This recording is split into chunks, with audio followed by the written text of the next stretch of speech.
Hai guys, ketemu lagi dengan aku di channel Lady Din. Semoga kalian semua dalam keadaannya sehat dan bahagia. Kali ini, aku mau membahas kisah menyedihkan di mana pasangan suami istri menjadi korban kekejian dari anggota marinir Amerika Serikat.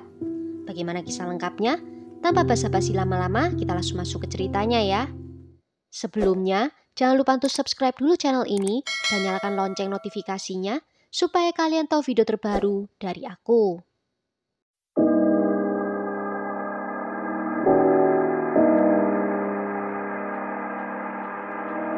Yannick, I love you. I will love you for the rest of my life.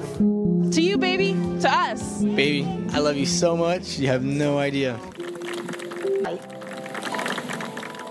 Kiana was my life.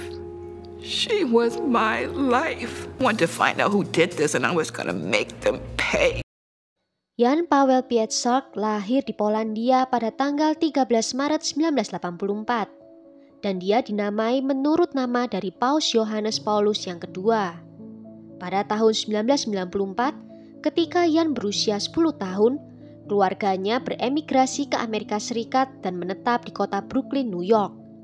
Lalu dia bergabung dengan marinir pada tahun 2003 menjadi mekanik helikopter dan dikirim untuk bertugas di Irak. Sekembalinya dari Irak, dia bertemu dengan Kiana Jenkins pada tahun 2005 di sebuah acara pesta marinir. Kiana bekerja sebagai dokter di pusat perawatan bayi berkulit hitam. Awalnya dia enggan berkencan dengan seorang marinir, tetapi Jan berhasil memenangkan hatinya. Dan mereka akhirnya menikah pada tanggal 8 Agustus 2008. Mereka juga membeli sebuah rumah impian mereka di French Valley, yaitu sebuah daerah di California yang dekat dengan Camp Pendleton, sebuah pangkalan udara Korps Marinir yang juga merupakan tempat kerja dari Jan. Jan tampaknya baru saja mendapatkan bonus sebesar $30.000 sebagai imbalan untuk mendaftar kembali di Marinir. Pada tanggal 15 Oktober 2008, 4 orang marinir memasuki rumah mereka.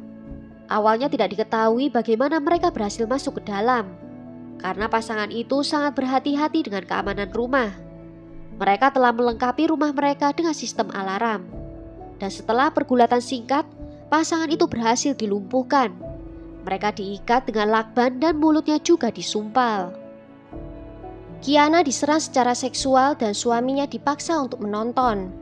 Dan akhirnya keduanya ditembak di bagian kepalanya, dan untuk menghancurkan bukti kejahatan mereka, keempat pelaku menyalakan api di beberapa titik di dalam rumah itu. Jan tidak masuk kerja keesokan harinya dan seorang petugas polisi dikirim ke rumahnya untuk pemeriksaan kesejahteraan. Setibanya di sana, pintu depan dalam keadaan terbuka juga terlihat isi dari tas yang berhamburan di ruang tengah. Saat memasuki rumah, polisi melihat Jan dan Kiana telah meninggal dengan keadaan yang mengenaskan. Barang-barang mahal hilang dari rumah seperti cincin pernikahan, cincin pertunangan, jam tangan bermerek milik Jan dan kartu ATM dari Kiana. Juga ada hinaan rasis yang disemprot di dinding rumah. Penyelidikan dilakukan oleh penyelidik sipil dan penyelidik kriminal Angkatan Laut. Petunjuk awal termasuk jejak kaki yang berbeda di TKP membuat penyelidik percaya bahwa mereka mencari lebih dari satu tersangka. Saat penyelidik melihat foto kamar tidur utama, mereka melihat ada satu tas ransel di mana isinya adalah perlengkapan militer. Penyelidik itu meyakini kalau satu-satunya orang yang tidak akan mencuri tas itu adalah seseorang yang sudah memiliki perlengkapan militer itu. Dan mereka sangat yakin kalau pelaku adalah anggota marinir. Dan semua orang mengira kalau pelaku mungkin terkoneksi dengan anggota dari Camp Pendleton, karena kartu ATM dari Kiana digunakan seseorang sesaat setelah insiden itu di ATM yang dekat lokasinya dengan Camp Pendleton.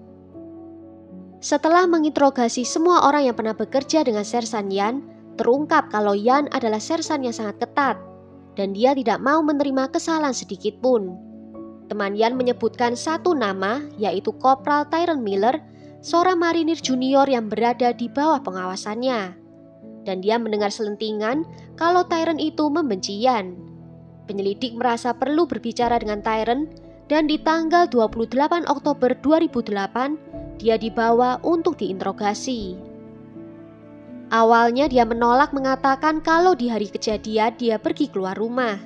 Dia bersikeras kalau malam itu sedang di rumahnya sendiri.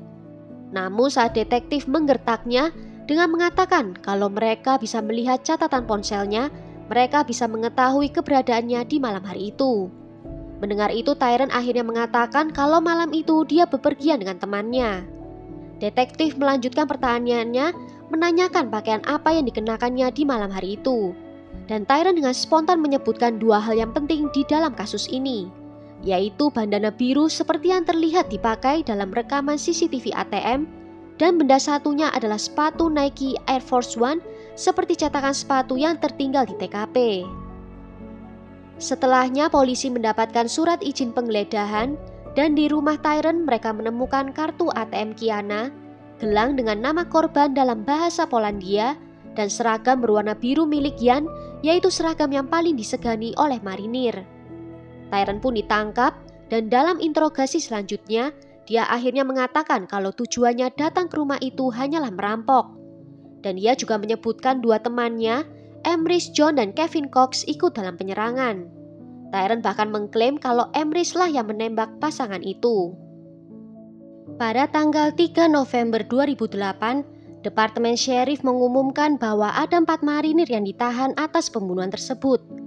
Mereka juga mengatakan kalau para penyelidik telah menemukan banyak barang bukti yang menghubungkan kepada keempat terdakwa.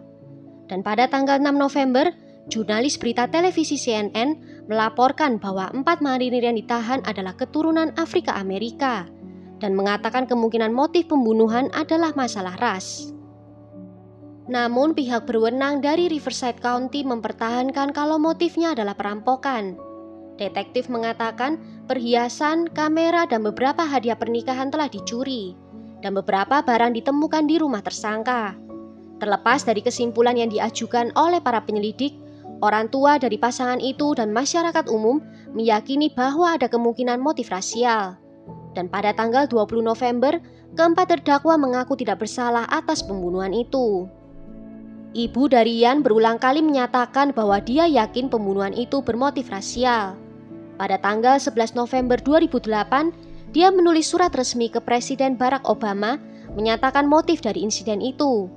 Dia mempertanyakan kalau memang itu adalah karena perampokan, kenapa pelaku tidak datang pada saat rumah itu kosong, bukannya datang saat tengah malam dan membawa senjata lengkap. 7 bulan kemudian, Presiden Obama menyampaikan permintaan maaf. Setelah bertemu dengan keluarga korban, Jaksa Wilayah Rod Pacheco memutuskan untuk menuntut hukuman mati pada tanggal 22 Januari 2009. Sidang pendahuluan diadakan pada tanggal 3 April 2009 di San Diego. Jaksa menyebutkan bahwa motif kejahatan berupa perampokan dengan bukti ditemukan di rumahnya Tyrone. Namun juga ditemukan bukti yang mengarah ke masalah rasis. Juga bukti penyerangan seksual terhadap Kiana dan Jan yang dipukuli habis-habisan. Penyelidik selanjutnya juga mengatakan bahwa jejak kaki yang ditinggalkan di TKP sama persis dengan sepatu milik tersangka.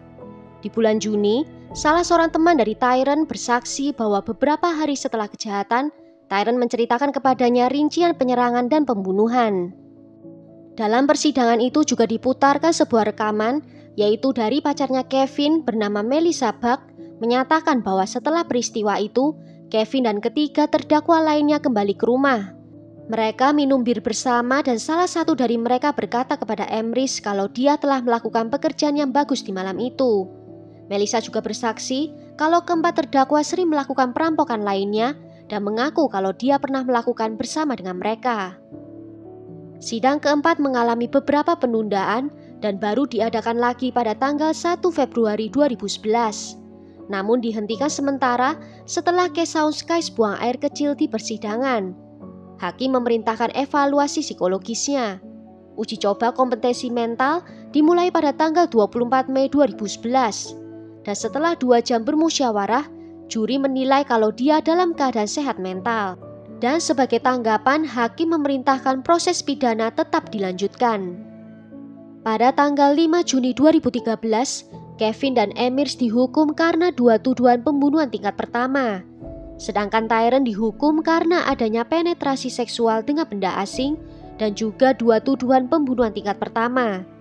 Dan di tanggal 20 Juni 2013, satu juri memberikan vonis kematian kepada Tyron Miller dan Amish John.